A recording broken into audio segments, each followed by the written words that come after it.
up for Sean Flanagan, everybody. Sean.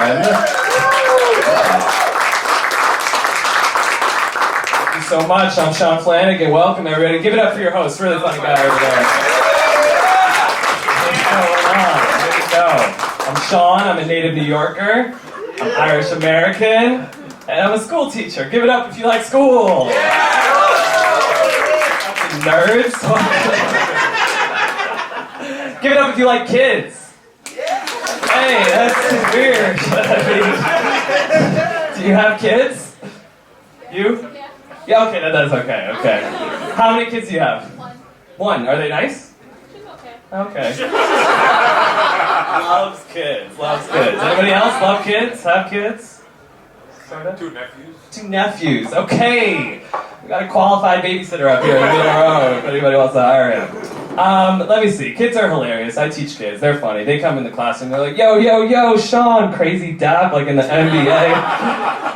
Like, what's up? He's like, nice Jordans, man. You got mad riz. I'm like, what's that?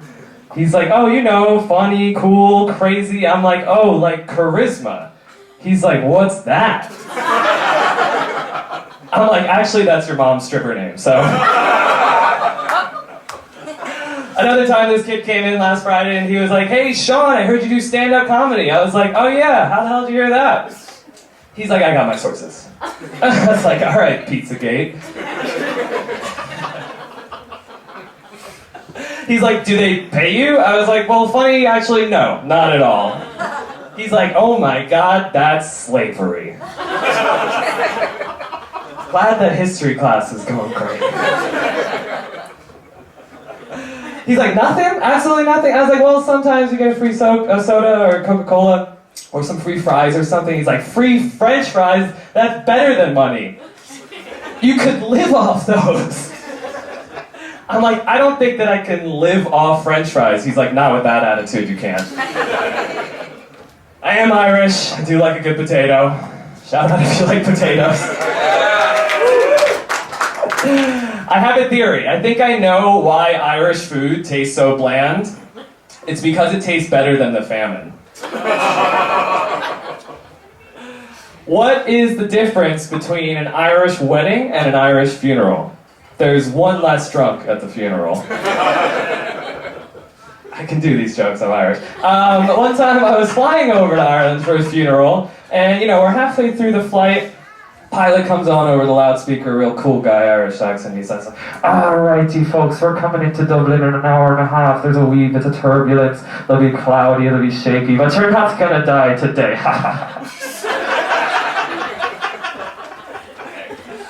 Yeah. And he doesn't realize that the loudspeaker is still on, and he starts talking to his co-pilot. He says, Jesus, I could really go for a Guinness and a blowjob right now. The hostess starts barreling up from the back of the plane, Jesus, Mary, and Joseph! To tell him that the loudspeaker is still on, and I yell out from the back of the plane, hey miss, don't forget the Guinness!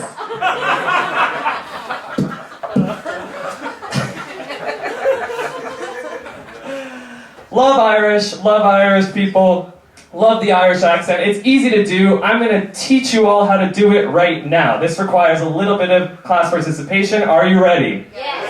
Amazing. So we're going to do 4 words. I'm going to show you how to say them, and then we're going to say them all in a row. Here we go. First word is whale. Whale. Oil. Oil. Beef. Beef.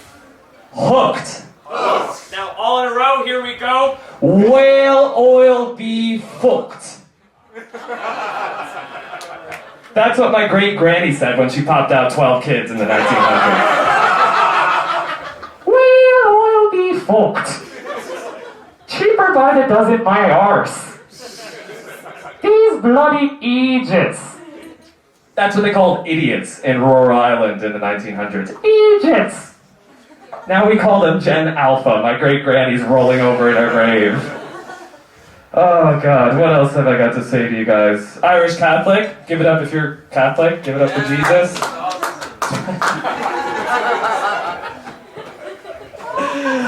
Have you heard of AI Jesus? No. Apparently he can turn water into Wi-Fi. My priest told me that one the other day. He also asked me what I was giving up for Lent. I told him sarcasm.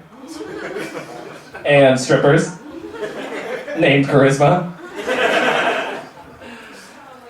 He also told me one joke that was quite good. It was an old priest and a young priest, and they're out in Rhode Island again, and the young priest is like, Jesus, Father, somebody stole me a bike. And the old priest says, oh, I'm so sorry, laddie, it's happened to me once too. He says, what should I do, Father?